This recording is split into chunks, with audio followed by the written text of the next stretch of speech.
Here's an update on the U.S. national debt by Yaku Eco.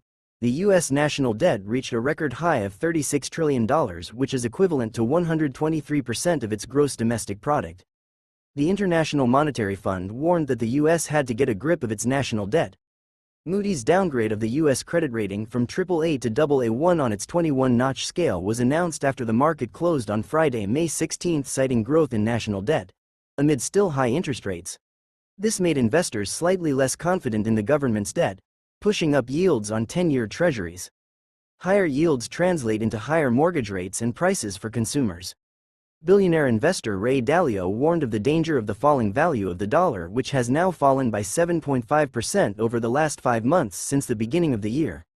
The International Monetary Fund's latest fiscal monitor projected that global public debt will grow 2.8 percentage points to 95.1% of global GDP in 2025. It said the upward trend was likely to continue, reaching 99.6% of global GDP by 2030. However, other countries' debt levels as a percentage of their gross domestic product are worse than the USA's, including Sudan, Japan, Singapore, Greece, Bahrain, Maldives and Italy.